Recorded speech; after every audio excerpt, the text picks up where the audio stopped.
condolences to the entire Irsay family. Carly, Kaylin, Casey, their spouses, Zach, Boyd, Anthony, all the grandkids. Prayers and thoughts with them during this time. A lot of you guys knew Mr. Irsay really well and covered this team for a long time, and I was with him for 2 years. Phenomenal human being. You guys know how generous he was. I told the team last week, every time I talked to him in the building, on the phone, every time, he would always tell me at the end, Coach, whatever you need for this team and this organization, we got you. And that was the man he was. And just thoughts and prayers with all of it through this time, for sure. And we're going to honor this season for Jim, and we're going to win for Jim this year, for sure. Shane, you had that long conversation with him during your interview process.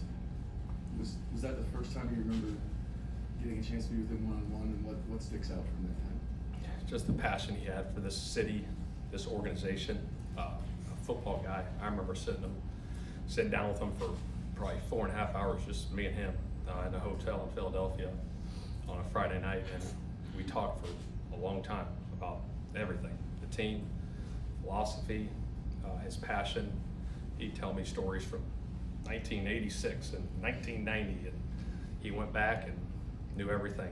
But just a phenomenal human being. What did it mean to have him giving you your first shot to be a head coach? Yeah, I'm embedded to him. I mean, gratitude for sure. To take a chance on anyone to be one of 32 in this league is pretty special.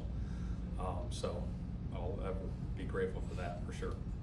It hasn't always been easy these last couple of years, but what has it meant for Jim to really have his faith in you and Chris moving forward and staying the course? It means everything. When I took this job, you look at the history of the coaches and the success this organization has had, and to have an opportunity to lead this organization and him having faith in me and Chris and everybody, year in and year out, and being there. Like I said, anything we need, he was there for us. So just very grateful. Shane, how unique is the football acumen that he had from an owner standpoint around this league when you think of other owners, just how much football centric he was? It was unbelievable. The man he was obviously was a GM of this football team, took over for his dad, was a football guy. The conversations you could have with him about football and the game plans, he understood it all. And that's a special part of an owner, to be that in depth and that involved in the football team was special. And with that too, I think Carly obviously, and Kaylin and Carly taking over the football side, she's going to do a phenomenal job. She's been very involved with this organization for years, and she's done it, from the ground up too. So we're very fortunate for the situation with the girls. What elements of their father do you see in the daughters, if at all? Passion, especially being around Carly and Kaylin so much. The passion they have for this town, this city, and the generosity and doing everything they can to help these players and this team be successful is awesome. Shane, do you have a favorite post-game moment with Jim Irsay coming into the locker room after a win? I got a great one. I would love to share it, but there's probably some profanity in there, but maybe off the record. But he was always there waiting in the locker room after every game, sitting there waiting, and we'd have our talks after the game, and it was very fun. There's some young players on this team who maybe never had a chance to meet Mr. Irsay. When you talk to them, when you communicate to them, what do you want them to know about the person that he was? Just the generosity, how much he cared. For an owner like him to be involved as he was with the football aspect, dating back here, the stories before I even got here, we had these shirts made up for him. He was a weight room guy. He used to go in the weight room and lift with the players and create that bond, which was special. And just how much passion he had for the horseshoe. We'd always talk about the horseshoe. We represent the horseshoe in this building, outside this building, in the community, and I think he left the city of Indianapolis in a really good spot. With Carly being on the practice field a lot, and and obviously on the sideline during games. What sticks out about just what she's learned from her father from a football acumen standpoint? Biggest thing is she's, as far as the football, she's around and she understands it. When you talk football with her, she gets it. She understands it. She goes over the defensive stuff, the offensive stuff. She's been involved since I've been here from day one, very hands-on, and she's been tremendous. I think she's going to do a phenomenal job.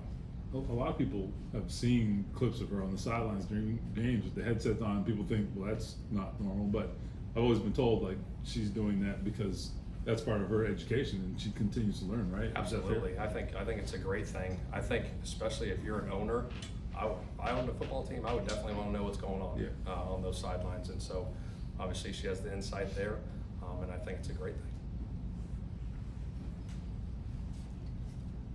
Anyone else? Yeah. go ahead. We have housekeeping football stuff. Housekeeping it is.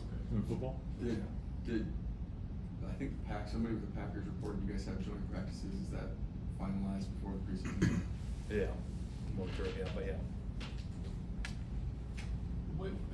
How do you break down the quarterback competition and also just how you approach it as far as splitting reps? Like I said, back to you guys early in the spring, it is an open competition. Those guys are competing. We're breaking down the reps. They're both getting 1 reps. They're both getting 2 reps. I think through OTAs, we got 9 good practices. They'll both get about 170 reps apiece with those guys with the 1s and 2s, and we'll flip-flop them. You guys were out there today. You saw it work, and that's how it's going to go. We're in a Pacers hat today. How cool has that been, and from another sports team in the city, to see like this is what it can look like when you get deep into the playoffs? Yeah, absolutely. It's exciting. I was going to say something, but you asked, so it's great. It's been really fun to watch. Rick's done a phenomenal job with those guys, and to watch the way they play and the passion that the fans have in that stadium is phenomenal. Those guys are playing together as a team. I mean, they're deep. They got a deep roster. They got probably 8, 9 guys that can score, and they play together and they move the ball around. It's exciting to watch them. I'm fired up to watch them here tomorrow night, and then see them in the finals. Shane, why the flip flop? Like some coaches opt for, maybe day one. Yeah. Person That's a days. good question. Just the way the practice is set up, so we have like first, second down day, then we have a third down day. So we don't want one guy getting all the third down reps with the 1s. So we're going to flip it that way, and then we go to a red zone day. It's the same reason. Are the Packers the only joints? Are you guys going? We're working through some other stuff. Yeah, Saw Josh Downs out there without practicing. Is he dealing with? yeah, he's just got a soft tissue deal. And Jonathan Taylor. Yeah, he's back in Florida right now working, but hopefully we'll be back soon. Jameis Ward. Yeah, he was been with his family for a little bit, so we're just getting back in the rhythm. So we just did the individual stuff today. Shane, do you notice anything different with Anthony's motion or his footwork? Yeah, I think every year the fundamentals and technique continue to get better, and obviously we're working through this. But I've seen strides in that area over the past since this spring and into practice today. Mostly footwork to you, or is it like team? Yeah, I think it's all from the ground up. A quarterback, people throw from different arm angles all the time. I think it's all about the ground up. That's where you create the first force. So you got to have good feet down there. Drew last Overtree. one. I'm sorry. Just getting on the injury stuff. It's okay. Drew Overtree. Soft tissue as well.